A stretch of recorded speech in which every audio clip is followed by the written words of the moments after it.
sur le point 7.1 qui est le festival Chant Libre qui aura lieu le 27, 28 et 29 juin 2025 sans coût pour la ville, qui est une manifestation financée par la fondation Bettencourt-Schuller, avec notamment la Cité de la Voix, les petits chanteurs qui participeront également, la maîtrise, et Gauthier pour le 7.1. Bien, merci Monsieur le maire. Mes chers collègues, il s'agit donc de l'approbation de la convention de partenariat dans le cadre du festival Chant Libre, qui se déroulera ce vendredi, samedi et dimanche, à savoir 27, 28 et 29 juin 2025. C'est une convention quadripartite en partenariat qui est annexée entre, comme l'a dit Monsieur le maire, la Fondation Bettencourt-Schuller, qui œuvre énormément pour le chant choral au niveau national, la commune d'Autun, ainsi que la Cité de la Voix et l'association Les Métaboles, qui est un ensemble professionnel. Il est donc proposé au conseil municipal, article 1er, d'approuver la convention de partenariat entre ces quatre parties. Article 2, d'autoriser l'engagement de la ville d'Autun sur les points suivants, à savoir le prêt de 2 salles municipales, le théâtre municipal la journée du 27 et pour le grand concert du vendredi 27 au soir, et l'Hexagone pour la journée du 29 juin et surtout pour le concert du 29 juin après-midi, ainsi que la mise à disposition du personnel dédié au lieu de programmation, ainsi que les frais liés à la participation des chœurs amateurs à cet événement d'envergure. Et article 3, d'autoriser Monsieur le maire à signer la dite convention, ainsi que tout document afférent à cette opération. Et je me permets simplement de rappeler que l'événement est ouvert à tous, est en accès libre, et que vous avez normalement reçu, en tous les cas, suffisamment d'informations pour envisager une réservation. C'est vraiment un événement d'envergure et de territoire sur lequel nous avons réussi à lier énormément de chœurs amateurs, et je salue les services qui sont parvenus à monter ça très efficacement. Merci beaucoup. Donc 27 juin théâtre, 28 juin église Notre-Dame, sur la terrasse de l'Europe, passage Balthus, rue au Cordier, rue Saint-Sauge, muséum et devant la cathédrale, place du Terreau. Cathédrale Saint-Lazare, le grand concert des Métaboles à 21h, et puis le dimanche à l'Hexagone, sur le kiosque, dans la cour de la sous-préfecture, et à l'Hexagone également pour le concert de clôture avec une nouvelle fois les Métaboles. L'Aubade, Christo Dunum, Divertimento, la maîtrise de la cathédrale et la petite cantate et reflet. En hommage à Maurice Ravel. Sur cette convention de partenariat de mise à disposition de lieux, y a-t-il des questions? Michael Guigeot avec le micro. Oui. Oui, très rapide. Gauthier, est-ce que c'est un festival qui a vocation à se dérouler une seule fois ou être pérenne? Et je pense que ce serait bien d'être pérenne pour retrouver un jour l'éclat de musique en Morvan dans notre ville, qui la faisait vivre de manière assez puissante. Effectivement, autre temps, autres organisations, mais en tout cas à encourager. J'espère que ce festival n'est pas simplement l'affaire d'une année, mais quelque chose de pérenne sur quelques temps. Je peux répondre, Monsieur le maire? Vas-y. Alors effectivement, c'est en partie grâce à Musique en Morvan que nous sommes parvenus à faire venir ce festival au sein de la commune. Et nous étions convenus avec la Fondation Bettencourt-Schuller que cette édition serait ce serait 3 éditions. Donc 3 années de festival. 3 années successives. Oui. Merci beaucoup. Merci à Gauthier d'avoir travaillé à ce dossier avec Vézelay, la Cité de la Voix, qui est elle aussi fortement soutenue par cette fondation. Donc je vous propose de passer au vote. Y a-t-il des oppositions, des abstentions? Unanimité, je vous remercie. Transfert de mobilier archéologique, Gauthier, rapidement. Bien, très rapidement, Monsieur le maire. Donc, il s'agit d'un transfert dans les collections de la ville du mobilier archéologique issu des opérations archéologiques. Donc, il est proposé au conseil municipal d'autoriser Monsieur le maire à solliciter le transfert à titre gratuit et en pleine propriété des objets découverts sur le site du lycée militaire. Il s'agit ensuite dans l'article 2 d'autoriser Monsieur le maire ou son représentant et en délégation à signer tout document s'y rapportant. Merci. Il s'agit donc, vous l'avez vu, de fouilles menées dans les années 90. Près d'1 millier de bacs de mobilier, notamment des éléments sur la monnaie romaine, l'artisanat de l'époque romaine, et une vitrine y sera consacrée dans le futur musée. Et donc ce sont les fouilles notamment autour du quartier Gangloff au lycée militaire. Sur ce transfert de mobilier, dont en fait une grande partie est déjà dans les réserves de la ville d'Autun. Y a-t-il des questions? S'il n'y a pas de questions, je propose de passer au vote. Y a-t-il des oppositions, des abstentions? Unanimité, je vous remercie. La chapelle des Sept Dormants, nous parlons de la Biennale d'art sacré contemporain. Monique Gattier. Alors là aussi, il s'agit d'approuver donc la convention de partenariat entre la ville d'Autun et l'association des Amis de la chapelle Notre-Dame des Bonnes Œuvres et des Sept Dormants d'Éphèse. Donc la ville met à disposition plusieurs sites municipaux dans le cadre de l'organisation de la Biennale d'art sacré qui se déroulera du 12 juillet au 10 août, donc une période plus longue que d'habitude, qui pourra s'étendre selon les lieux d'exposition du 1er juin au 5 septembre. Considérant que ce partenariat s'inscrit dans le cadre d'une action d'intérêt public local relevant des compétences de la commune en matière de culture, que ce partenariat nécessite un encadrement contractuel qui fixe les conditions d'utilisation des lieux, les responsabilités respectives, les modalités d'assurance, de vente de billets et d'organisation des animations.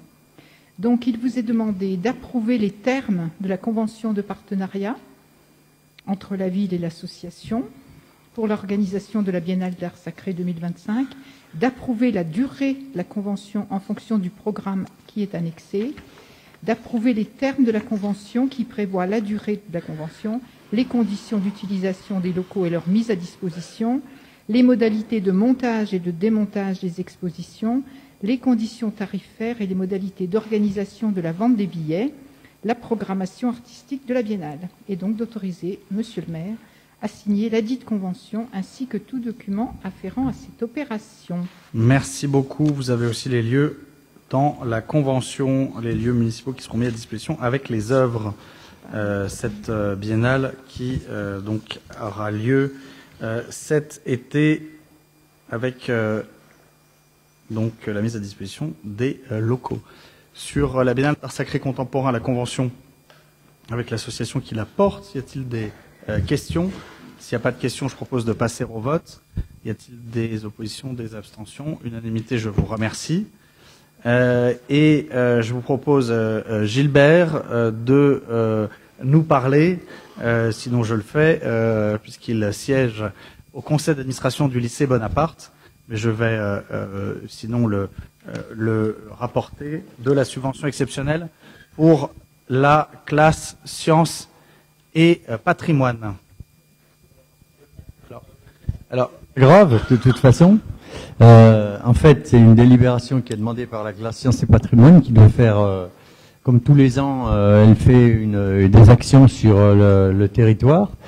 Et donc, je ne sais pas le montant de la subvention, on en a parlé l'autre fois aussi, mais je ne m'en souviens plus. 500 €, oui. 500 €, donc bon, en fait, ils font du bon boulot, donc voilà. Absolument.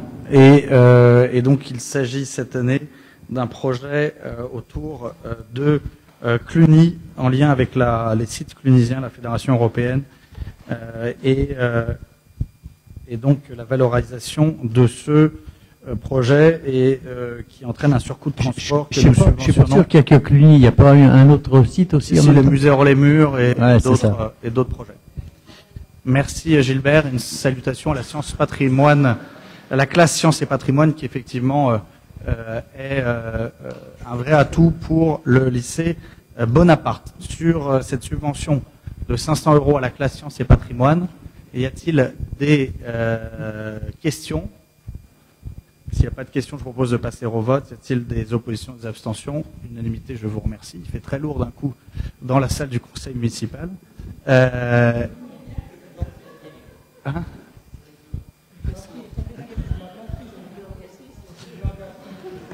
non, moi j'en suis à ma 3e bouteille d'eau. Mais... c'est peut-être de ce côté-là, avec la lumière, j'en sais rien. C'est bon. Mais alors la pause nous a pas permis de nous rafraîchir, a permis de faire que le temps soit encore plus lourd qu'au début du conseil, malgré les fenêtres ouvertes. Sarah Pignolet pour la Maison du patrimoine oral d'Anneau. Oui, bonsoir. Affectation d'une subvention exceptionnelle à l'association Maison du patrimoine oral.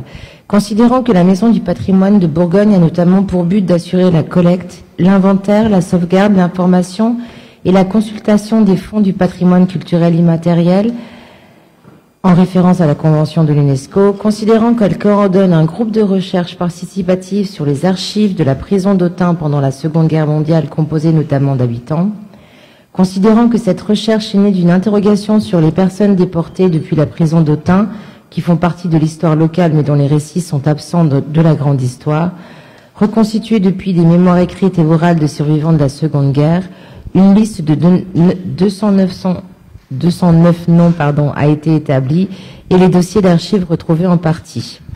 Considérant que l'enjeu de ce groupe de travail est de réaliser un dépôt de corpus archives constitué et analysé par les habitants aux archives départementales 71, mais également de rendre publique cette histoire locale oubliée en faisant figurer dans la scénographie du musée panoptique d'Autun les noms des personnes déportées depuis la prison. Considérant que dans un souci de garder trace de cet important travail d'enquête collective, une publication est en cours pour relater les histoires des personnes déportées de l'Autunois et du Haut-Morvan.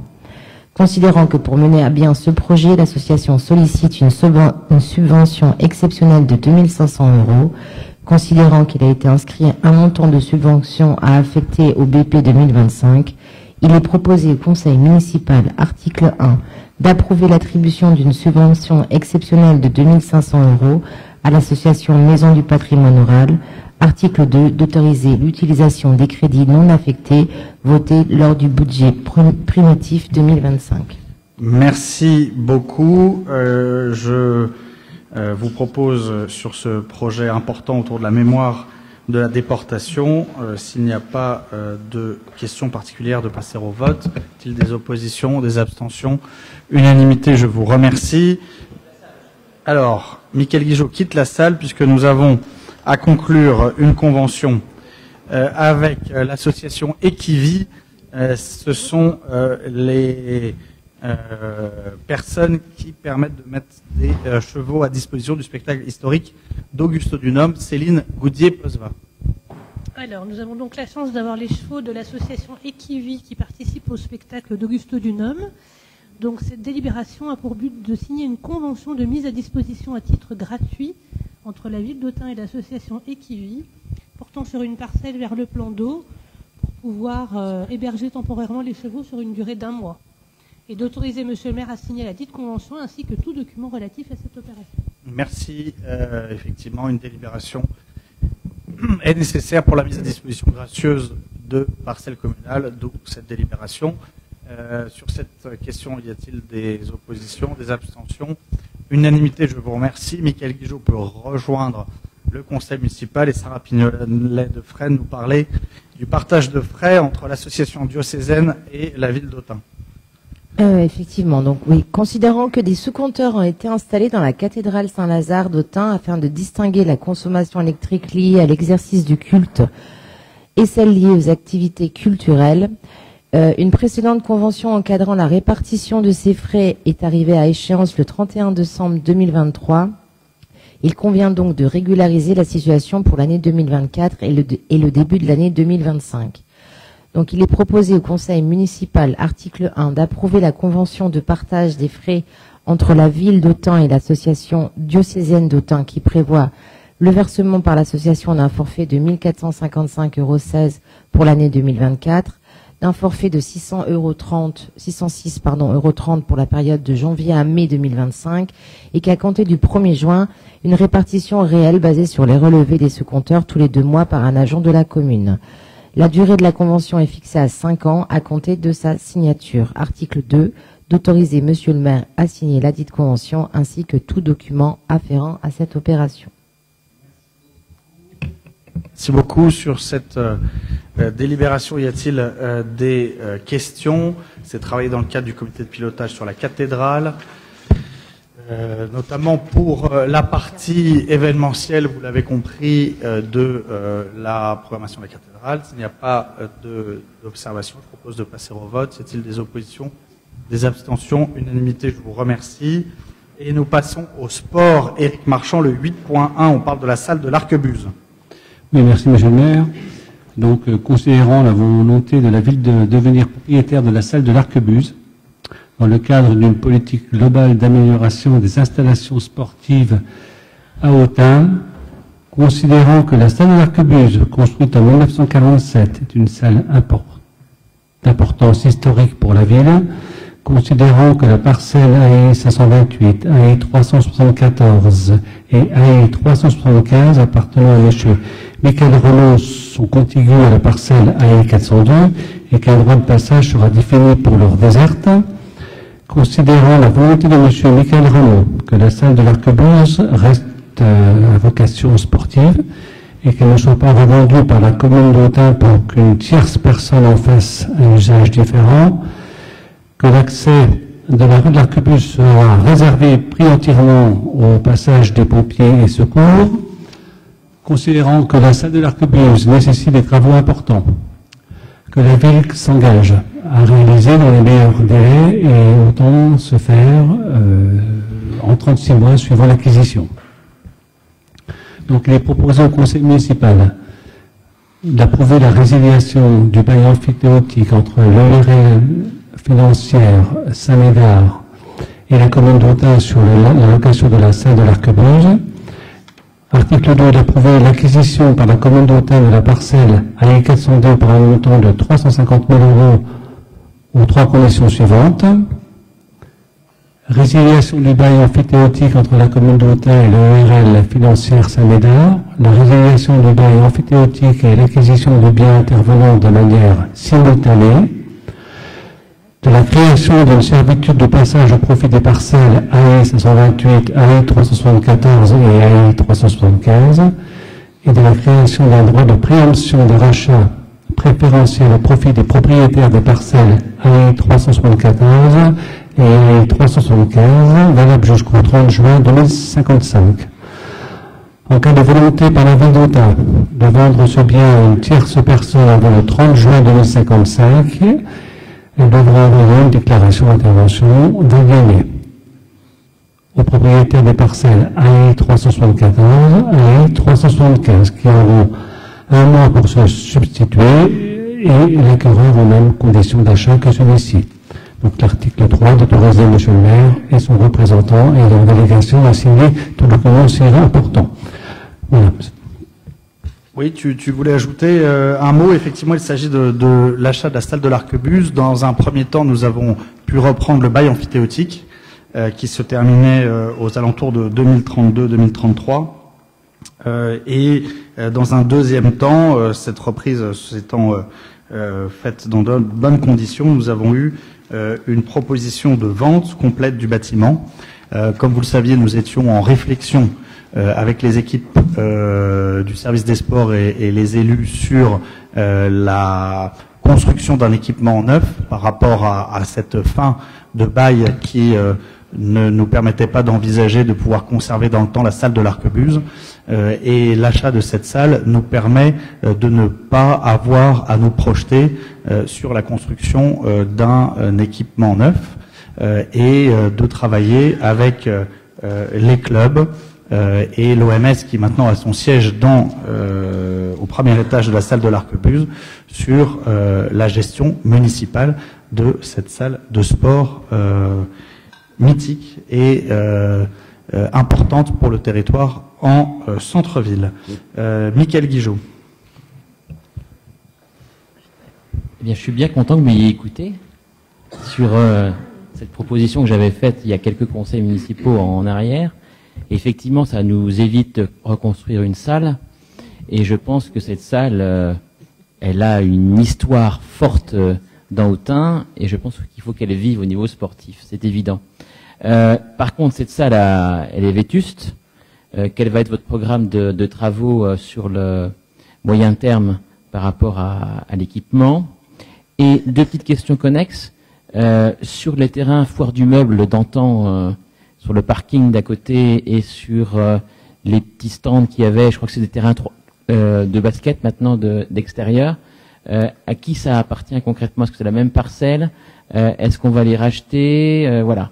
Est-ce que c'est pas une vaste zone où on pourrait recréer du parking à un moment donné, une poche de parking en centre-ville? Voilà, un petit peu quelques petites questions qui pourraient alimenter ce projet global. Merci. Effectivement, tu avais fait cette suggestion de pouvoir acquérir la salle. qui a peut-être d'ailleurs été entendu par le propriétaire, qui n'était pas vendeur dans un premier temps, mais qui nous a fait cette proposition de vente. Sur la parcelle d'à côté, ancienne foire du meuble, elle appartenait jusqu'en 2018-2019 aux 3 associations qui organisaient la foire du meuble, c'est-à-dire la Vaillante, le Tennis et le successeur du CSA, c'est-à-dire déjà la Michael Renaud. Et donc nous avions racheté dans les mêmes termes de mémoire 6 000 € chacun, donc pour environ 20 000 € en tout, cette parcelle, il y a déjà un certain temps, qui a déjà été en partie rasée, pour tout à fait créer un parking, notamment pour le projet de réhabilitation de l'ancien hôpital. Il y a eu aussi des reconstitutions de parcellaires, puisqu'il y avait les anciens vestiaires, les anciens restaurants où là un découpage a été fait. Et qui permet aussi de dégager sur notre propre parcelle une sortie de secours. Ce qui a permis, avec Rémi Fulgini et le service des sports, de pouvoir, et la commission de sécurité évidemment, de pouvoir, Jean-Louis Guillon était présent, pour revenir à des modalités d'utilisation qui permettent d'avoir un nombre important de pratiquants et de spectateurs. Et nous avons, depuis la reprise du bail amphithéotique, remis aux normes la salle, ou réinvesti dans la salle, notamment au niveau des tables de marque, des paniers de basket, etc.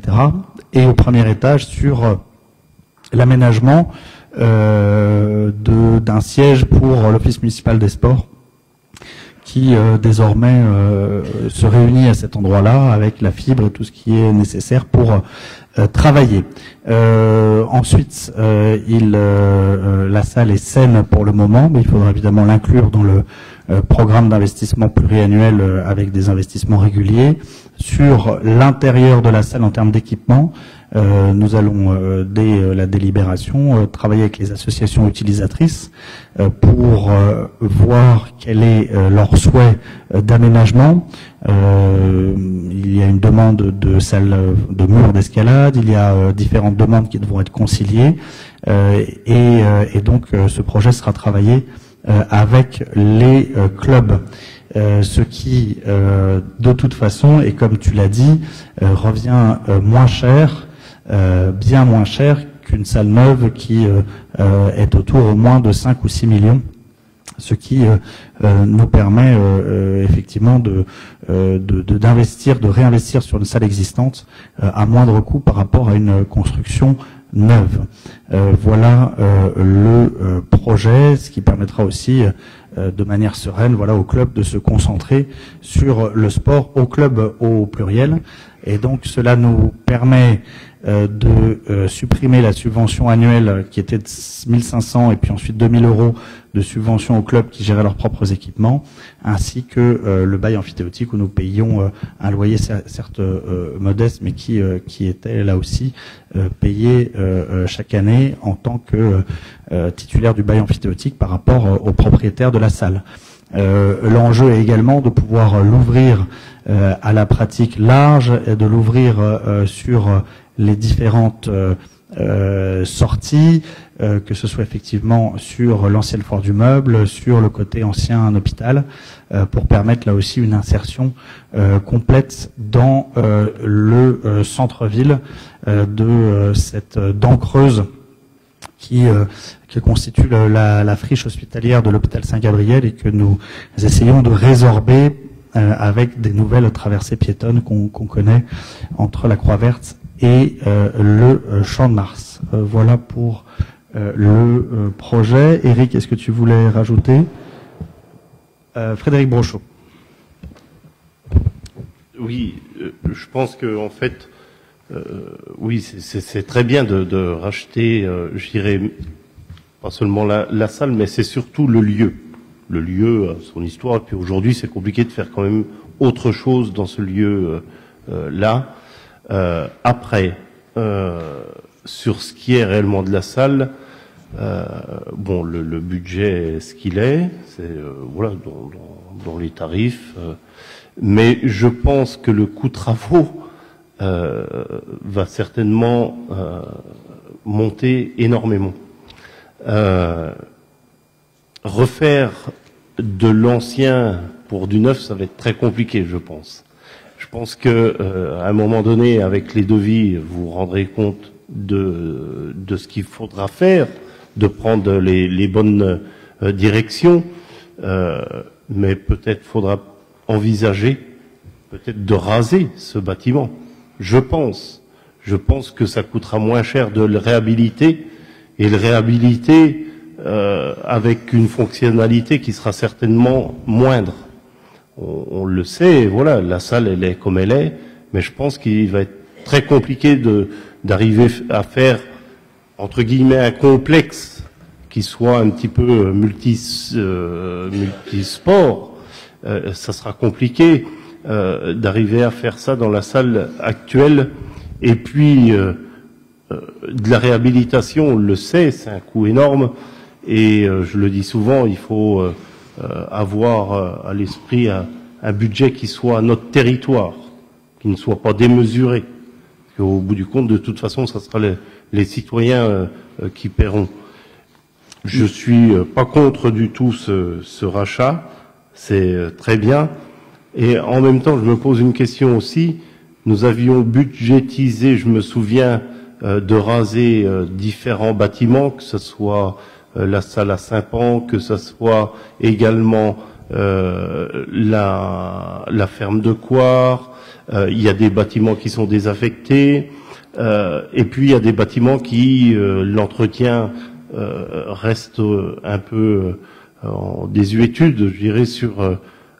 On a un bâtiment comme également le complexe de la région, le gymnase de Bourgogne. J'étais en train de rechercher. Une pensée pour notre chère présidente qui va quitter ses fonctions bientôt.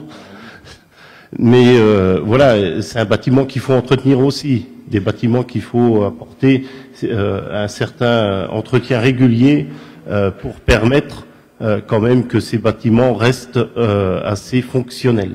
Voilà, c'est les remarques que j'avais à faire. Oui. Oui. Juste une remarque par rapport à ce que dit Frédéric Brochot. Je suis pas un pro-études et tu le sais. On fait des études pour tout et n'importe quoi, mais est-ce qu'il faut qu'on voit racheter le bâtiment? Est-ce qu'il faudra faire une étude? Et j'aime pas les études, mais là je pense qu'il en faut une. Pour savoir ce qu'on doit faire sur ce bâtiment, comment il doit évoluer, etc. Pour le coup, ça vaudrait le coup. Merci. Alors, merci des questions. Effectivement, notre projet qu'on avait commencé à esquisser, parce que potentiellement on était en dehors de la salle à la fin du mandat, suivant le mandat à venir, était sur un complexe sportif avec des salles de pratique type gymnastique, etc. La salle de l'Arquebuse ne se substitue pas complètement à cet avant-projet, hein, puisqu'on était vraiment au stade de la réflexion, et la salle de l'Arquebuse ne peut pas devenir un complexe multisport. Elle doit rester, elle restera principalement une salle de basket, certains proposant même de l'inscrire monument historique. Elle date de 1947, il y a une architecture très particulière. Ce sera un débat qu'on aura ou que d'autres auront peut-être dans les années à venir, mais on sera sur des travaux de maintien a priori en l'état et d'aménagement d'agrès, de pratiques. Il y a la question de la toiture qui se posera, et donc pour en tout cas dans l'immédiat et dans les années à venir, le bâtiment est en l'état. Mais les options peuvent s'étudier, comme nous l'avons fait pour la salle Joseph Chanliot, la salle polyvalente de Saint-Pantaléon, où l'étude a indiqué qu'il était plus économique de raser que de réhabiliter. Et donc c'est plutôt sur cette optique que nous étions en train d'aller, c'est-à-dire sur raser pour recréer à cet endroit-là qui était une des options, un complexe sportif aux normes et adapté à la définition que les élus de l'OMS et l'OMS, Jean-Luc Cormier, Marc Van Veen, Éric Marchand, avaient commencé à travailler, à réfléchir. Donc, ça ne résout pas complètement, évidemment, la question des salles de sport. Comme tu l'as noté, il y a d'autres salles qui sont sur la commune sur lesquelles il faut travailler. Le gymnase de Bourgogne, dont nous assurons le nettoyage et le petit entretien, dont l'entretien global et le gros entretien est assuré par la région avec une propriété qui est évêchée, puisque le terrain d'assises appartient à la Bourgogne immobilière. Donc là, on a une situation particulière où effectivement la région entretient un bâtiment qui, en théorie, ne lui appartient pas, mais où, depuis sa construction, en raison de sa proximité avec le lycée Bonaparte et le lycée Saint-Lazare, elle y réalise des travaux, même si, encore une fois, on pourrait estimer qu'elle évolue dans un sens plus multisport. Ce sera une discussion évidemment avec la région. Et puis il y a la question importante des COSEC, qui eux dépendent de la communauté de communes, le COSEC de la Châtaigneraie et le COSEC du Vallon, où là aussi des travaux importants sont à prévoir sur les prochaines années. On pense notamment pour le judo club. Mais on voit que la mairie finalement ne gère pas l'ensemble des équipements sportifs et doit travailler avec les autres propriétaires de salles pour maintenir et adapter les salles à la pratique à venir. Une des choses que l'on note et sur lesquelles on va du coup plus investir, c'est le développement de la pratique de plein air et de la pratique libre. On en parlera dans un instant sur le skatepark. On l'a fait sur le basket 3-3. On a d'autres modèles que développent des collectivités aussi à la faveur du réchauffement climatique, c'est-à-dire de halles couvertes plutôt que de salles fermées, sur lesquelles on pourrait envisager sur l'emprise du stade Saint-Roch ou à d'autres endroits où nous avons des terrains qui pourraient être couverts de travailler. Mais c'est un travail effectivement avec l'ensemble des gestionnaires de salles. Et là aussi, on pourrait imaginer des répartitions de compétences différentes.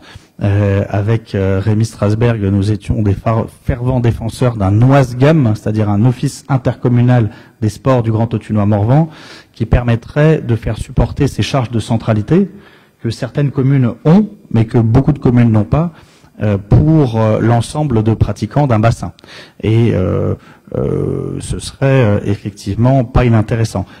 J'ajoute dans cette perspective qu'il y a également une salle qui appartient à son propriétaire, on y viendra dans un instant, qui est la Vaillante, qui appartient à la Vaillante, et pour laquelle nous avons aidé à des travaux sur le mur de soutènement, et où là aussi il y a une réflexion à avoir. Donc c'est un premier pas, mais ça nous invite évidemment à réfléchir sur la mise à niveau des différents équipements qui sont sur la commune, en fonction aussi de l'évolution des clubs.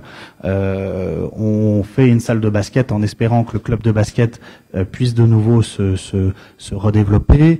On investit sur les terrains du stade Saint-Roch parce que notamment le club de rugby est très très dynamique. Et puis on investit sur les pistes VTT parce qu'il y a la section VTT au collège, au lycée qui investissent. Donc c'est vraiment un partenariat entre les collectivités et les clubs par rapport à leurs besoins en termes d'équipement.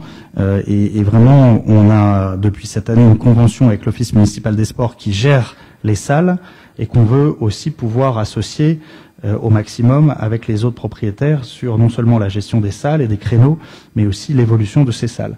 Et donc c'est en lien avec eux qui maintenant d'ailleurs sont dans la salle de l'Arquebuse que nous avons travaillé le projet. Et puis c'est en lien avec ce monde associatif qui fonctionne de manière très démocratique, puisque un club, une voix, et l'Office municipal des sports fait vraiment, je crois, consensus. Et nous y siégeons avec nos 3 représentants. Qu'il faut envisager l'évolution des pratiques et l'évolution des disciplines aussi, notamment en termes de normes qui sont de plus en plus compliquées, même si le projet de loi de simplification qui est en cours d'adoption ou de rejet à l'Assemblée simplifie les obligations des différentes fédérations sportives en fonction des évolutions de division. Donc le débat ne fait que commencer. Il va falloir vraiment continuer à travailler pour se projeter. Les clubs évoluent très vite, les disciplines évoluent très vite. Le nombre de pratiquants, on l'a vu sur certains sports collectifs, peut varier très vite d'une année sur l'autre, et ça suppose d'anticiper, alors qu'un projet, c'est sur 5 ou 10 ans de construire un projet de salle, d'où la complexité de l'affaire, et d'où aussi le fait de saisir cette opportunité d'être propriétaire. On est dans les droits et obligations du propriétaire. Et là, on vous propose d'être finalement entièrement propriétaire et maître de notre destin sur cette salle. Frédéric Brochot. Non, juste en complément, oui, on a également le tennis club qui est propriétaire si bien du bâtiment que de ses terrains. Et puis oui, tu le soulignes, de toute façon les règles changent, les normes changent, et c'est vrai que ça évolue très vite. Et derrière une norme, on sait très bien que c'est un billet qui sort. Voilà. Voilà, complètement. Donc c'est tout à fait exact. Et par exemple, le padel, qui est associé à la Fédération française de tennis, le club de tennis y croit. Et là, et d'ailleurs, c'est peut-être l'avenir dans certaines disciplines, c'est un privé qui propose, comme au Creusot, comme dans de plus en plus de villes, la construction d'un complexe de padel. D'autres communes construisent eux-mêmes des terrains en estimant que le risque peut être porté par une collectivité. Certains clubs se mettent à construire, c'est le cas de la ville de Mende, où le club de tennis construit lui-même des padels.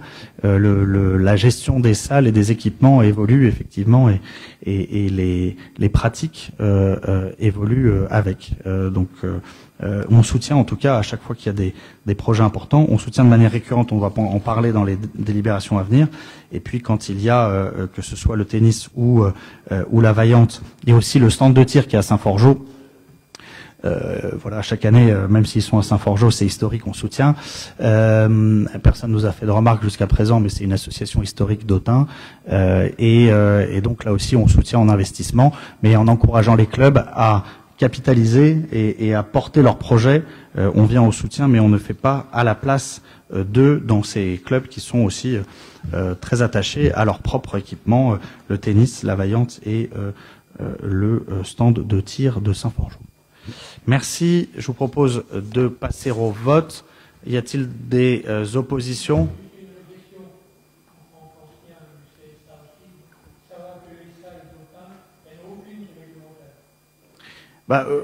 Ça dépend à quelle division on joue, quoi. Bon. Voilà. Donc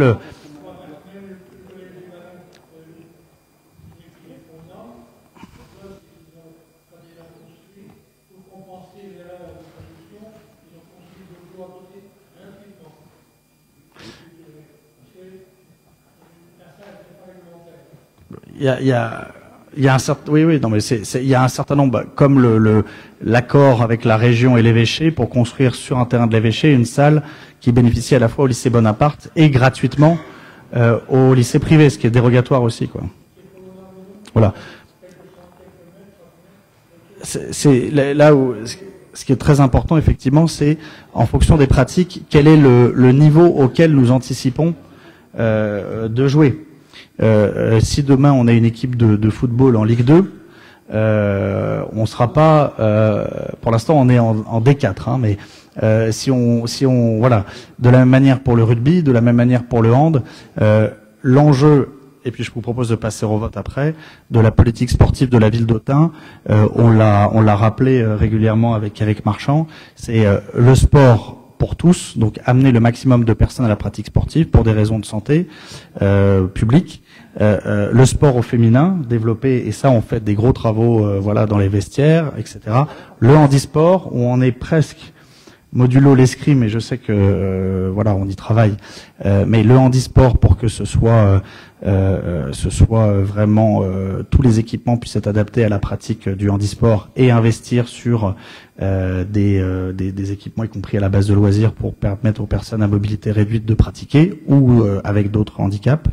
Et donc on n'a pas la ville dans notre politique sportive le sport de haut niveau ou le sport à un haut niveau. D'où effectivement le fait d'avoir des équipements qui permettent la pratique amateur et pas la pratique professionnelle. Bon, s'il y avait un projet porté par les clubs et l'OMS d'arriver à un niveau professionnel dans telle ou telle discipline, il faudrait adapter.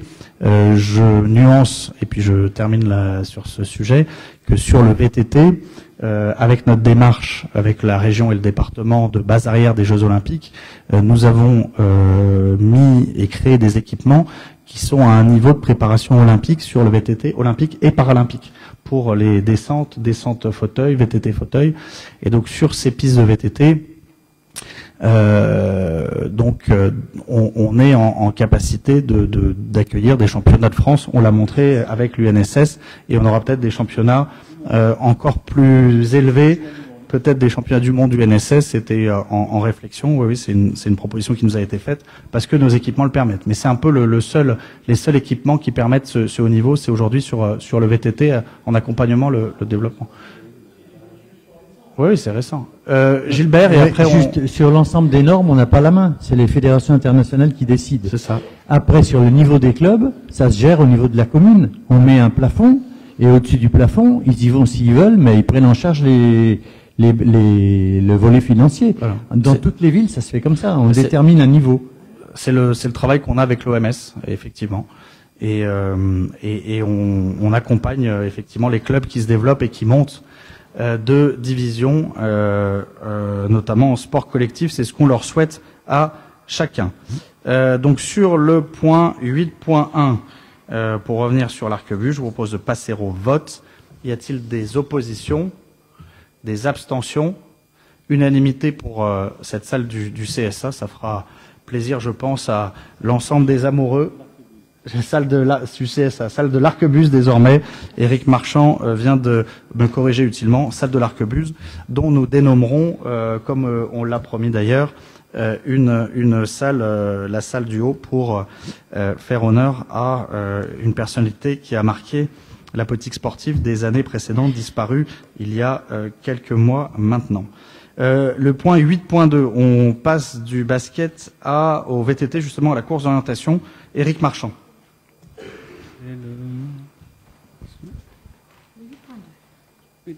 Non. Ah oui, c'est ça. D'accord. Merci. Considérant le projet de convention établi entre la ville d'Autun et l'Office national des forêts portant sur l'aménagement, l'entretien et les conditions d'utilisation partagée de parcours sportifs et de courses d'orientation en forêt domaniale de Planoise.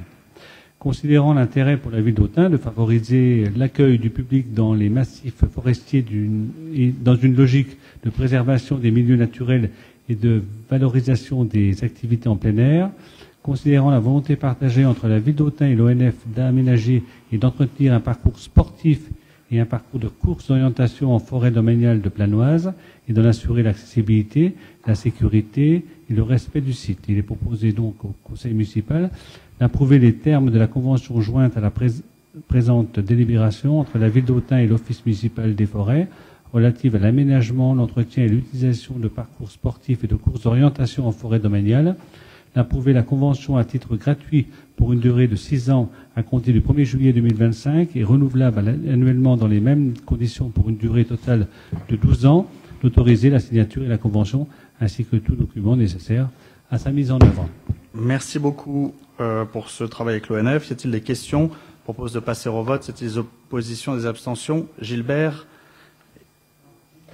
Convention, mais l'entretien, c'est moite-moite? C'est l'ONF? C'est que nous. L'entretien des parcours. C'est nous. Tout seul? C'est la ville, oui. C'est la ville. Mais la ville qui entretient les... l'ONF, non? Pardon? Il pourrait nous donner un coup de main, l'ONF? Bah, ils nous autorisent à être sur leur parcelle. Ouais, d'accord, mais bon... Bah, c'est comme ça que ça marché au début, quoi. Le moite-moite, c'est sur l'allée de l'Épousée. Bon, là, on a réussi à avoir moite-moite, mais sur ces entretiens, c'est nous.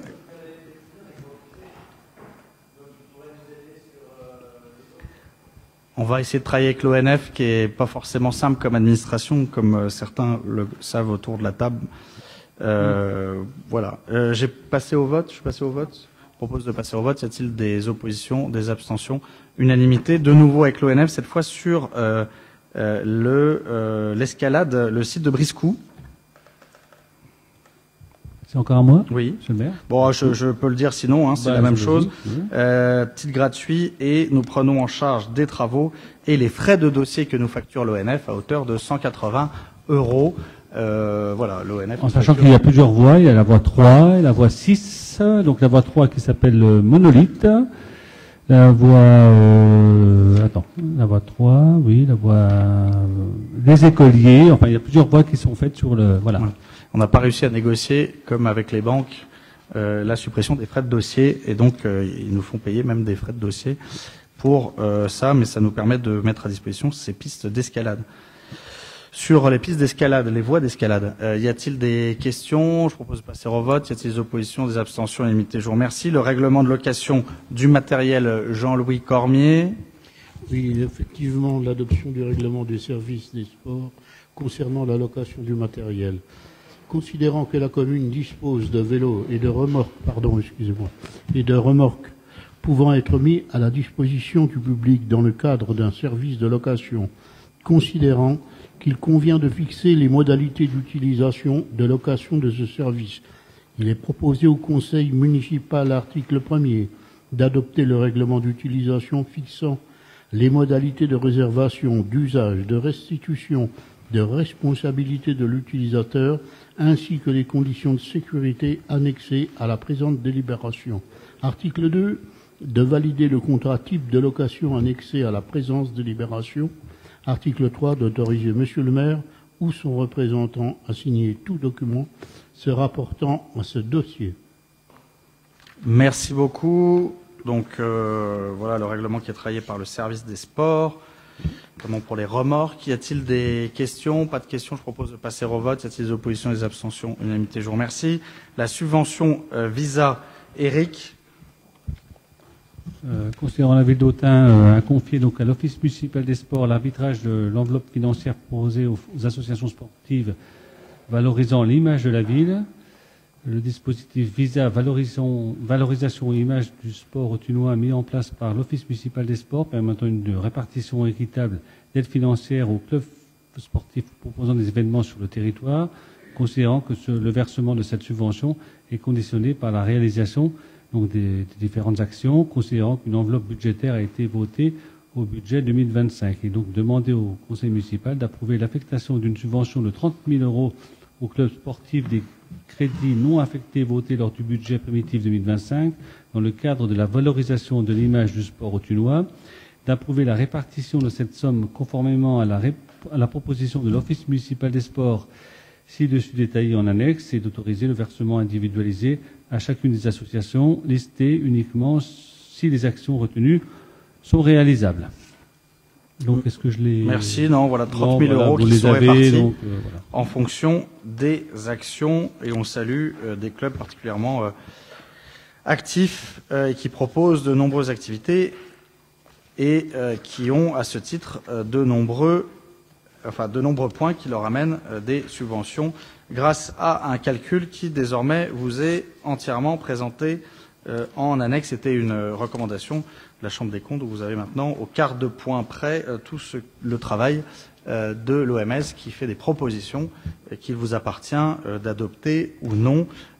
C'est une proposition faite par les bénévoles de l'OMS. Sur Visa, valorisation de l'image du sport autunois, qui a remplacé, comme vous le savez depuis plusieurs années, Image de la ville, dont bénéficiaient d'ailleurs des clubs dont on vient de parler, parfois de manière assez massive, et qui servait parfois à payer des salles plus que l'image de la ville. Y a-t-il des questions? S'il n'y a pas de questions, je propose de passer au vote. Y a-t-il des oppositions, des abstentions? Unanimité pour Visa. Je vous remercie. Eric, de la même manière, la subvention annuelle au fonctionnement. L'aide aux associations pour l'aménagement du temps scolaire pour les activités physiques et sportives, c'est ça? C'est ça, Oui, voilà. d'accord. Bon, 107 000 euros Voilà. qui vous sont proposés en annexe. La subvention récurrente de fonctionnement, là aussi, répartie de manière équitable sur suggestion de l'Office municipal des sports qui s'est réuni le 24 mai en Assemblée générale. Sur cette répartition des subventions, y a-t-il des questions? Pas de questions, je vous propose de passer au vote. Les oppositions, des abstentions, unanimité, je vous remercie. L'aménagement du temps scolaire, c'est Jean-Louis Cormier qui nous détaille les 3 clubs qui en bénéficient. Voilà, c'est bon. Oui, effectivement, pour les affectations de l'aide aux associations pour l'aménagement du temps scolaire pour les activités physiques et sportives, considérant que la ville d'Autun a souhaité renouveler son aide de 20 € par élève pour les clubs sportifs qui accueillent des jeunes en aménagement du temps scolaire pour les activités physiques et sportives. Pour mémoire, un montant de 1020 € a été voté au budget primitif 2025, considérant que 32 élèves ont bénéficié de cet accueil sur l'année scolaire 2024-2025 selon la répartition suivante. Cercle d'escrime autunois 10 élèves, club nautique autunois 8 élèves, Autun Running 14 élèves. Il est demandé au conseil municipal, article 1, d'approuver le versement d'une subvention de 20 € par élève au club sportif au titre de l'aménagement du temps scolaire pour les activités physiques et sportives conformément à la répartition ci-dessus. Cercle d'escrime autunois 10 élèves, soit 200 €. Club nautique autunois 8 élèves, soit 160 €. Autun Running 14 élèves, soit 280 €. D'autoriser l'utilisation des crédits à affecter votés lors du budget primitif 2025. Merci Jean-Louis. Délibération qui nous rappelle qu'il y a un équipement sportif structurant qui a été transféré à la communauté de communes, qui s'appelle la piscine intercommunale, et sur laquelle, là aussi, les élus, notamment Alain Deschamps, travaillent, et la communauté de communes, j'espère, investira à la suite des différentes études sur un budget très important pour cet équipement d'intérêt communautaire et qui, comme beaucoup de piscines, est géré par les EPCI et crée une charge, là aussi, importante, mais absolument indispensable. Et on salue le club nautique autunois qui accueille des élèves en aménagement du temps scolaire. Sur cette délibération, y a-t-il des questions? Pas de questions, je vous propose de passer au vote. Y a-t-il des oppositions, des abstentions, unanimité? Je vous remercie. Les clubs qui gèrent leur propre équipement, j'y vais, c'est simplement, on l'a dit, la Vaillante, 2000 €, le tennis club, 2000 € et la société de tir autunoise, 2000 €. Voilà, on est passé de 1500 à 2000. De 1000 à 2000, oui, puisque 2 clubs ne gèrent plus leurs propres équipements, le basket et le billard club qui s'est dissous. Et donc on a gardé à peu près l'enveloppe et redonné aux autres clubs. Et on les encourage à thésauriser un peu pour financer leurs travaux d'investissement ultérieurs. Je sais que la Vaillante le fait et les autres clubs aussi de manière très précautionneuse. Sur les subventions aux clubs gérant leurs propres équipements, y a-t-il des questions? S'il n'y a pas de questions, je propose de passer au vote. Y a-t-il des oppositions, des abstentions? Unanimité, je vous remercie. Nous passons ensuite sur ce qu'on disait tout à l'heure, c'est-à-dire le plan de financement pour les travaux du skatepark. Lorsqu'on a présenté le budget, l'agence nationale du sport n'avait pas encore ses crédits de voter. Désormais, c'est chose faite. Et donc, nous les sollicitons, on va dire en bonus. Nous avons déjà 20 000 € du conseil régional. Nous sollicitons pour 40% l'agence nationale du sport, pour un projet qui vous est présenté normalement derrière et qui va commencer bientôt. Eric, si tu veux en dire un mot. Voilà, Rémi, si vous voulez en dire un mot, c'est intéressant puisque nous présentons les plans qui ont été travaillés avec un cabinet, mais qui ont aussi été travaillés à la suite d'une consultation publique des différents utilisateurs, notamment les jeunes. Il n'y a pas encore de club de skatepark, il y a le roller hockey, mais il n'y a pas de club de roller freestyle ou autre. Et donc c'est à la suite d'un sondage et d'une consultation par QR code et auprès des jeunes utilisateurs et des moins jeunes, parce que c'est pas que des jeunes, il y a aussi des gens de plus en plus âgés qui sont encore là-dessus, que nous avons proposé ce projet. Rémi, si vous voulez en dire un mot en parlant dans le micro. Oui, très rapidement. Donc, pour compléter l'annexe que vous avez eue sur cette délibération, vous évoquez ce projet qui consiste en la rénovation de la piste de pump track, la création d'un nouveau skatepark et la réhabilitation de l'ancien skatepark en plateau mobile ludique. Pour commencer, donc, la rénovation de la pump track qui a environ 10 ans maintenant, avec un phasage des travaux qui se déroulera en juillet et en août prochain, enfin dès le mois prochain, pardon. Et on phase des travaux de manière à laisser le skatepark accessible pendant la période estivale. La durée des travaux est estimée entre 7 et 9 semaines pour un montant prévisionnel de 86 000 € TTC. Donc l'idée, c'est de faire en sorte que cette piste de pump track corresponde aux attentes des usagers et surtout corresponde à la norme AFNOR. Parce qu'il faut savoir qu'à Autun, on a été l'une des premières villes de France à bénéficier d'une piste de pump track en enrobé, une des premières villes de France. Et les normes ont évolué, les pratiques ont évolué, et il était nécessaire de faire coller les attentes des usagers avec notre équipement. Et également de rénover la piste, puisque au bout de quelques années, l'enrobé commence à s'abîmer, donc on aura une piste nouvelle et propre qui est très utilisée. Donc on commence par, et vous avez le plan de cette piste de pump track. Alors le plan n'est pas contractuel, puisque en fait on a admis une partie variante dans l'offre et les marchés sont en cours d'attribution. Donc on va attendre de voir exactement ce que les entreprises nous proposent. Ça, c'est une des options qui a été proposée par le cabinet Skatepark Service Conseil qui assure la maîtrise d'œuvre du projet. Donc là, deuxième phase. On est parti sur la deuxième phase qui se déroulera une fois la piste de pump track ouverte en août et octobre de cette année, pour 10 à 12 semaines de travaux. L'idée, c'est d'augmenter la surface de skatepark en créant, donc sur la partie qui était actuellement juste à côté du parking, ce skatepark, un bowl qui est complètement différent de ce que nous avions jusqu'alors, structure en bois qui était à rénover également. Et le plateau qui accueillait l'actuel skatepark va se transformer en plateau de savoir rouler à vélo. Donc voilà, savoir rouler à vélo, donc pour les formations que nous faisons avec nos animateurs en lien avec les écoles, et également un plateau plat qui permettra à des utilisateurs de trottinettes aussi qui cherchent des espaces plats de pouvoir évoluer librement.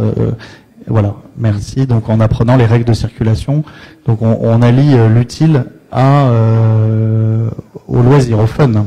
Oui, tout à fait. Donc sur ce plateau, il est prévu un marquage routier pour aider les enseignants des écoles primaires à satisfaire cette nouvelle compétence qui est désormais obligatoire, le savoir rouler à vélo, sachant que nous, on porte par l'intermédiaire des étapes de la ville d'Autun ce qu'on appelle le bloc 3, tout ce qui est circulation sur route ouverte. Et ce plateau permettra, en période scolaire, d'accueillir des classes en autonomie, des enseignants qui viendront faire le bloc 1 et le bloc 2, avec leur classe en toute sécurité. En parallèle, parce qu'il y a également une activité le week-end et pendant les vacances scolaires, on y a intégré un tracé pour le roller hockey qui nous avait sollicité, et donc il y aura la possibilité de pratiquer le roller hockey sur ce plateau. Qui est aujourd'hui au gymnase de Bourgogne. Au gymnase de Bourgogne et également à la salle de l'Arquebuse pour les plus jeunes avec la rando roller qui du coup souhaitait les samedis matins proposer des initiations en extérieur. Ce plateau, donc toujours on est toujours sur la partie mobile ludique, sera susceptible d'accueillir d'autres activités, de l'événementiel sportif et extrasportif. On pense également à des modules, on va le nommer, tant pis, qui s'appelle le Home Ball, qui nous a été proposé, qui est plutôt très bien adapté pour les personnes à mobilité réduite. Concernant le skatepark, donc là vous voyez une vue du futur skatepark, le futur Ball, qui va être créé juste au-dessus de l'actuel. Et ce qui est important, intéressant, si on revient juste avant, oui, c'est la liaison entre le pump track et à la fois l'espace mobile ludique et une liaison sécurisée où on passe pas dans un chemin de boue entre les structures en bois. Oui, tout à fait. Donc, ont été conservés un accès depuis le parking au niveau de la pump track, un accès depuis le parking en direction du skatepark, mais sans supprimer de place. Et l'accès piéton par la partie basse, le tout clôturé par soit des lisses en bois, soit de la ganivelle. On a également dans mon avis citoyen une remontée d'informations par rapport aux assises pour les parents, etc. Donc vous voyez qu'en partie supérieure du skatepark, on aperçoit tout un banc en béton qui sera aménagé pour permettre aux parents, aux grands-parents, amis, sœurs, frères, peu importe, de surveiller les enfants qui pratiquent face au lac. Et puis là, c'est quelques petites vues supplémentaires sur les dimensions du skatepark et les différents niveaux de pratique. Donc en vert, les débutants, en bleu, les parties un petit peu plus confirmées, et en rouge, la partie expert. Voilà, pour respecter encore une fois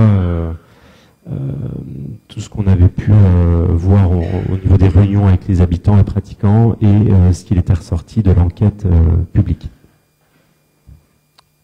Voilà. Très bien, merci beaucoup Rémi. Je pense qu'on peut applaudir le service des sports et Rémi, qui ont fait un beau projet. C'est un équipement de pratique libre qui a été fait il y a une dizaine d'années et qui a gagné de plus en plus de pratiquants et on va essayer de le développer en lien avec le club de la Vaillante pour le roller hockey et puis peut-être les écoles, ça c'est sûr, et peut-être des clubs qui se créeront sur les disciplines que l'on pratique, y compris au niveau fédéral, sur ce type d'équipement. Merci, c'était justement à l'occasion de cette présentation de subvention, l'occasion de vous présenter les travaux et aussi d'expliquer ce qui est très important, qu'on va phaser, c'est-à-dire que les travaux se font pendant l'été, c'est là où les entreprises travaillent sur ce type d'équipement, mais sans condamner complètement le skatepark pump track. Sur cette demande de subvention sur le plateau mobile ludique et le skatepark, y a-t-il des questions, d'autres questions? S'il n'y a pas de questions, je propose de passer au vote. Y a-t-il des oppositions, des abstentions? Unanimité, je vous remercie. Nous passons maintenant au pacte financier et fiscal que je ne vais pas détailler précisément, simplement pour vous dire, comme on l'a dit tout à l'heure, qu'il est globalement neutre pour la ville, puisque ce que nous apportons en finances supplémentaires à la communauté de communes, c'est une manière aussi d'améliorer les finances de la communauté de communes, nous est rétrocédé quasiment à l'euro près via des fonds de concours qu'il faut demander, d'où les délibérations suivantes de fonds de concours. Nous avons, je crois, j'en suis même sûr, voté pour à la communauté de communes, ce qui nous laisse toute liberté de voter pour ou contre, mais dans un esprit communautaire, même si on aurait pu avoir un certain nombre de remarques sur ce pacte, nous le présentons en vue de son adoption tel qu'il a été présenté au Conseil communautaire et tel qu'il a fait l'objet d'un vote déjà du Conseil communautaire d'un certain nombre de communes déjà de la communauté de communes. Sur le pacte financier fiscal, Michael Guigeot. Oui, monsieur le maire, je ne ferai aucun développement. Je vais m'abstenir parce que je considère que ce pacte, en fait, il n'arrange peu de choses dans la situation structurelle de la commune, qui est dans un état un petit peu financier préoccupant. Je pense que c'est vraiment très limité comme effet, et moi je vais m'abstenir. Merci pour cette explication de vote. Pour préciser que dans les communautés de communes qui ont sur leur territoire un contrat de ville, c'est-à-dire un quartier prioritaire de la politique de la ville, comme c'est le cas avec la CCGAM pour le quartier de Saint-Pantaléon, L'adoption d'un pacte financier et fiscal est une obligation sous peine ou le cas échéant de devoir verser en direct à la ville-centre une dotation compensant les charges de son quartier politique de la ville. Et donc il est effectivement souvent lié à la fois à une logique de péréquation ou, dans le cas présent, à une logique de dégager quelques recettes pour la communauté de communes, alors qu'il devrait, dans son esprit, être aussi sur la compensation des charges de centralité. Pas seulement d'ailleurs de la ville-centre, mais aussi d'autres villes qui ont des équipements de centralité. Voilà, Michael Guigeot a dit hors micro, il faut tout repenser. C'est pas une appréciation que je ne partage pas, mais en l'état actuel, voilà ce qui a été proposé suite à moult réunions nocturnes du conseil communautaire, du bureau, des vice-présidents, etc. Donc il est proposé aux collègues d'être cohérents avec leur vote en l'adoptant. Donc je mets au vote. Y a-t-il des oppositions, des abstentions? Donc une abstention. Je vous remercie. Et ce pacte fiscal nous invite aux délibérations suivantes, qui est la révision libre de l'attribution de compensation. Donc ça découle du pacte fiscal, où nous finalement augmentons notre participation au financement de la CCGAM, que nous récupérons par des travaux d'investissement ultérieurs que nous appelons à être subventionnés par la communauté de communes. Voilà, donc si on n'adopte pas ça, faut pas adopter ceux d'après. Mais les 4 délibérations se tiennent pour être assez synthétique sur le sujet. Donc sur le 9.2, est-ce qu'il y a des demandes de prise de parole? Pas de demande de prise de parole. Je propose de passer au vote. Y a-t-il des oppositions, des abstentions? Unanimité, je vous remercie. Et donc Adèle Carmousse, le directeur des finances, va savoir donc maintenant qu'il a du pain sur la planche pour mettre en œuvre ce pacte. Il est de l'autre côté. Il sourit du coin de la bouche puisque nous proposons le 9.3. C'est strictement pour aller dans le sens du pacte. Ça n'a pas de lien avec les compétences, ça n'a pas de lien avec une demande d'avoir des subventions particulières pour des travaux que nous aurions de toute façon cofinancés. C'est récupérer ce que nous venons de donner il y a 1 minute 30. Et donc il s'agit de demander un fonds de concours de la communauté de communes pour notre programme de réfection de trottoirs. Voilà, puisque c'était une dépense qui était éligible, ce qui nous permet de rappeler que notre programme de réfection de trottoir comprend la route d'Arnay entre le chemin des Tellots et la rue du Champ du Moulin, c'est important pour les riverains, la rue de Parpa entre le rond-point Garibaldi et les locaux de la communauté de communes, la rue du Parc des Drémeaux, c'est aussi très demandé, entre la rue des Drémeaux et l'allée Marcel Pep, là c'est un tout petit bout ça, la rue des Drémeaux, ça c'est plus grand, entre la rue Moirand et les Papillons Blancs, la route du Bois de Sapin sur les nouvelles maisons qui se sont construites en extension, probablement les dernières en extension, la rue de Kawagoe pour reprendre les trottoirs, la rue de Valmy pour élargir le trottoir existant, l'allée de la Liberté avec des massifs végétalisés puisque nous avons dû abattre des arbres qui étaient malades, la rue de l'Hôtel de Ville, c'est juste en face, vous avez vu qu'il y a du travail pour refaire les trottoirs, et la rue de Paris entre l'avenue de la République et la rue Carillon, c'est en accompagnement des travaux, il y a marqué CG mais tout le monde aura corrigé en CD, ce n'est plus le conseil général mais le conseil départemental qui va reprendre cette route départementale et la commune accompagne d'une réflexion des travaux de la reprise de cette route départementale, l'avenue, la rue du Faubourg d'Arroux. Voilà, donc ça nous coûte 244 000 euros, ce qui était prévu au budget, et donc on demande à la CCGAM 100 000 euros puisqu'on vient de leur donner une partie de cette somme. Sur ce projet de rétrocession en subvention d'investissement du pacte fiscal et financier, y a-t-il des questions? Michael Guigeot. Juste en parlant de trottoir, une préoccupation urbaine, le boulevard Loraux, on voit les trottoirs apparaître, et il existe une rumeur comme quoi la rue sera à sens unique. Elle est fausse, j'imagine. Alors, merci de cette question qui est très importante, puisque nous réduisons très fortement, je crois que ça se voit, la largeur de la chaussée, voilà, très très fortement, et la largeur de la chaussée du boulevard Loraux sera en fonction des tronçons, parce que vous avez vu qu'elle fait un léger S entre 6 mètres et 5 mètres 50.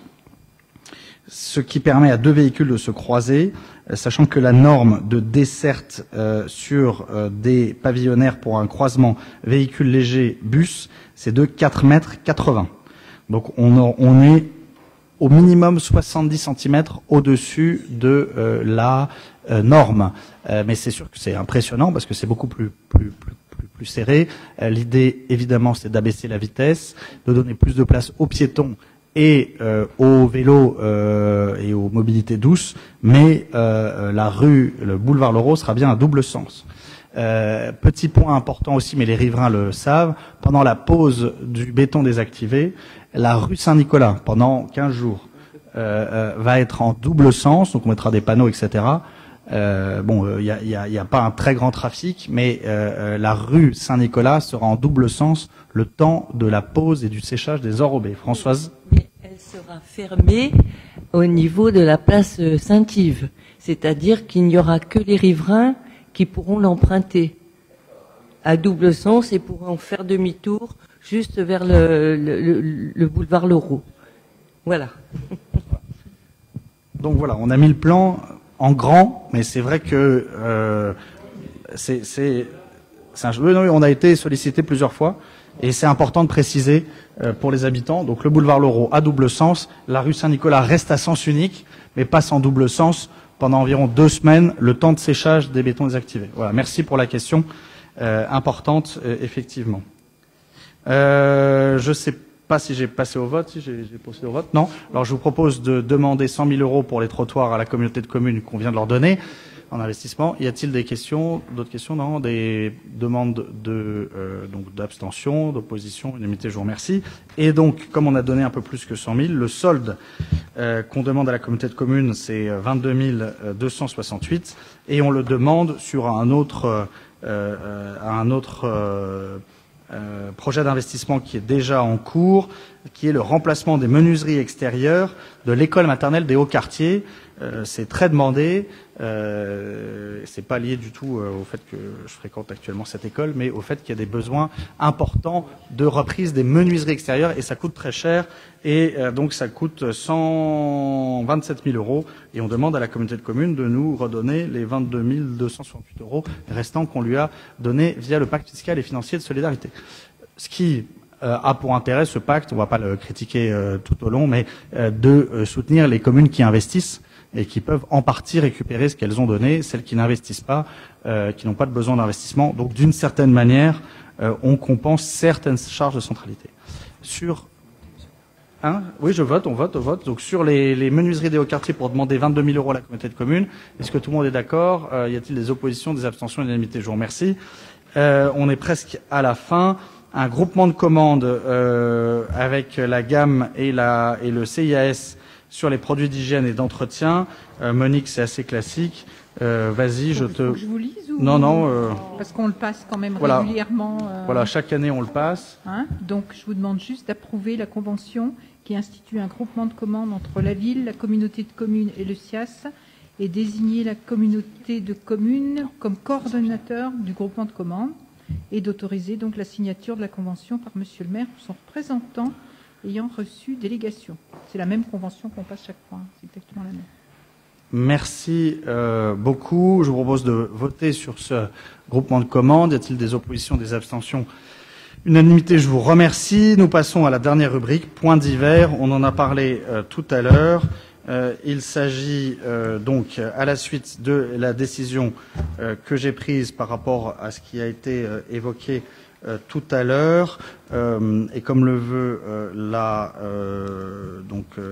législation, à la suite donc du retrait des délégations de l'adjointe aux finances et au RH, où vous avez d'ailleurs eu le récapitulatif que dans un premier temps, les fonctions de jumelage avaient été réattribuées dans les mois précédents à Gauthier Jiménez pour son implication très forte avec le comité de jumelage et sa participation aux différents jumelages.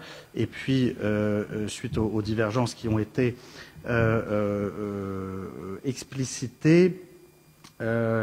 à la fois sur la politique financière et la gestion des ressources humaines, les adjoints agissant en délégation du maire et donc nécessitant effectivement un alignement des décisions de l'exécutif entre l'exécutif maire et l'exécutif adjoint.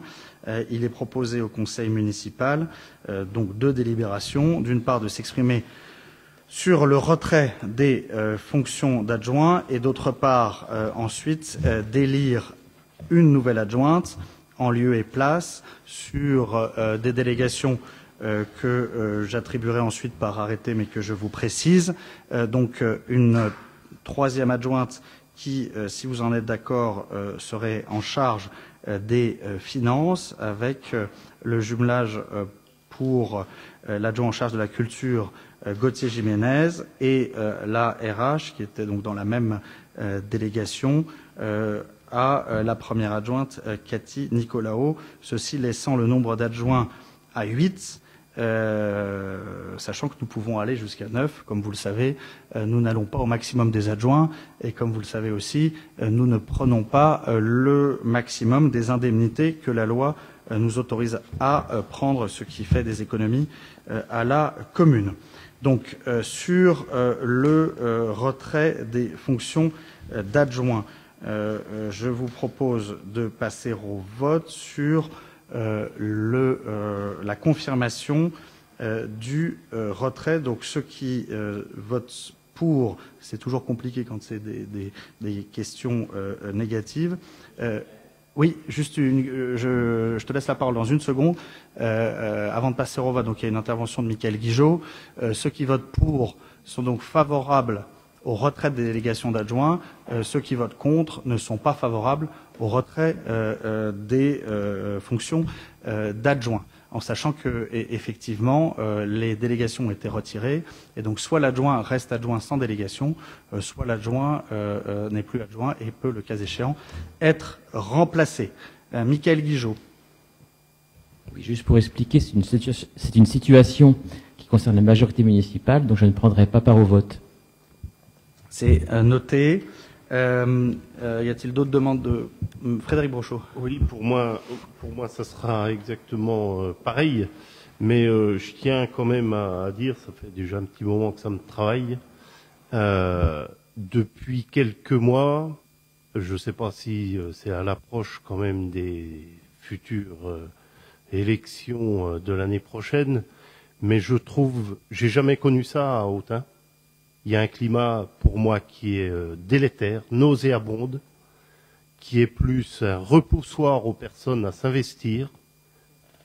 Un climat qui vient de toute personne, hein, je ne suis pas à cibler qui que ce soit.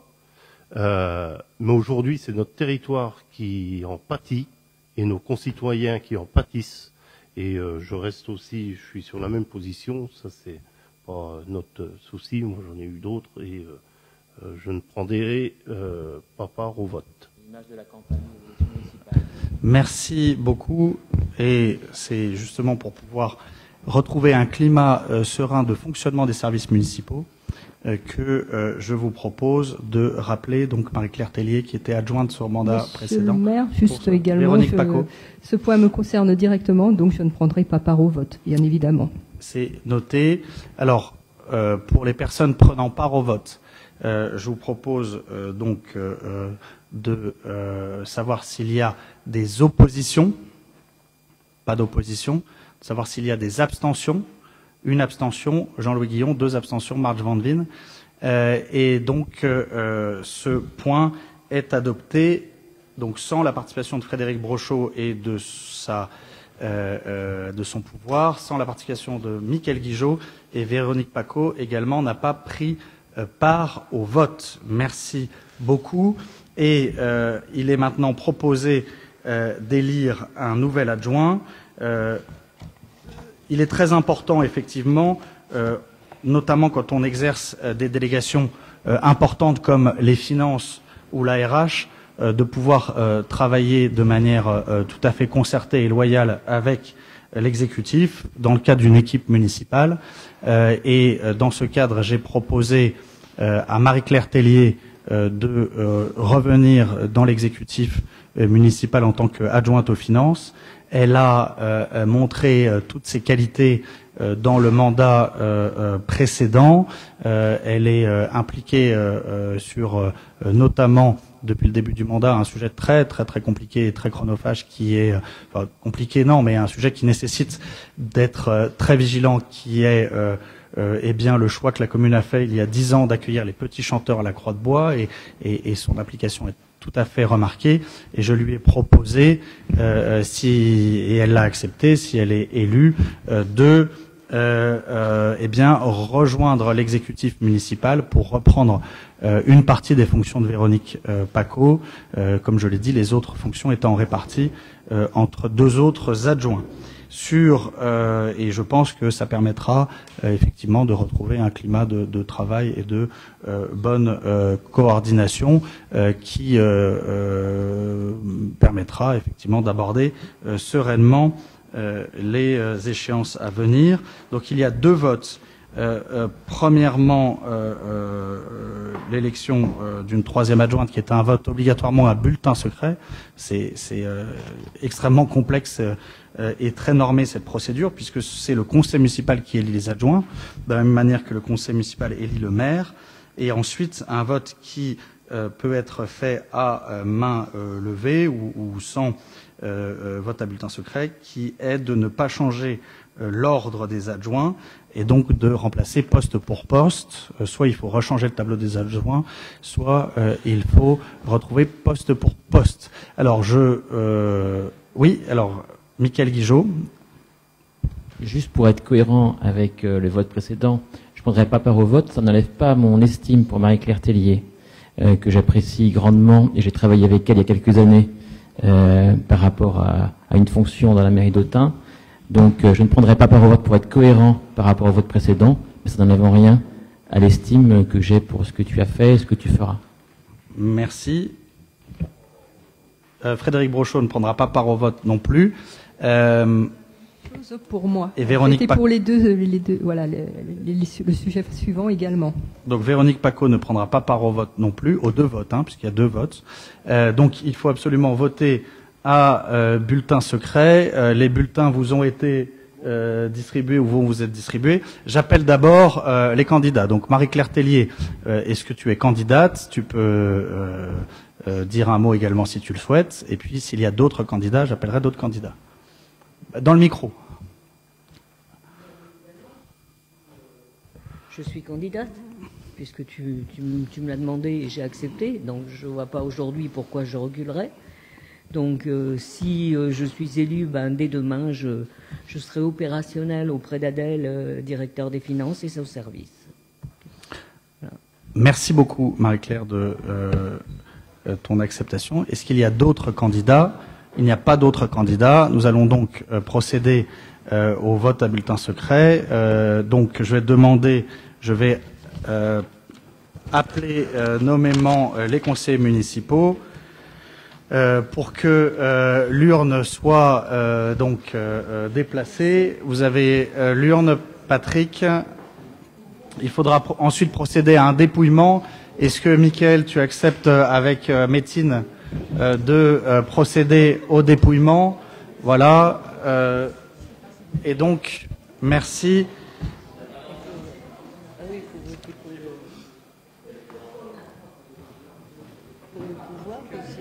Et donc, vous avez ceux qui ont un pouvoir peuvent voter pour les deux pouvoirs, ok? Donc peuvent voter deux fois. Donc c'est pour ça que je vais appeler. Est-ce que je peux réavoir la feuille d'émargement, s'il vous plaît, avec les pouvoirs? Merci. Et donc je passe à l'appel nominatif. Patrick, vous pouvez faire circuler l'urne. Merci.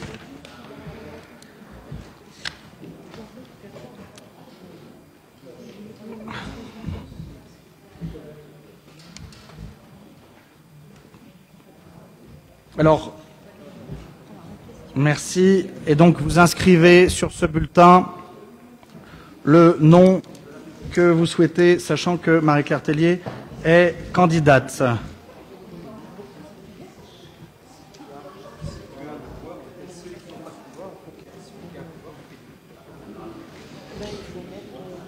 Voilà. Alors, donc je fais dans l'ordre. Et donc je vais voter. Je vais voter avec Bérangère Graillot. Tac. Hop. Allez-y. Merci. Ensuite, Cathy Nicolaou, qui vote également pour Stéphane Fabre. Ensuite, Éric Marchand. Ensuite, Gauthier Jiménez. Ensuite, Françoise André. Métine Albérac. Monique Gatier. Patrick Cailleux. Roger Vernet. Marie-Claire Tellier. Gilbert Darroux, Jean-Louis Cormier, Alain Dichand, Francette Gibels, Sarah Pignolet-Defresne, Céline Goudier-Posva pour elle-même et pour Didier Devoucou, Sandrine Gassier,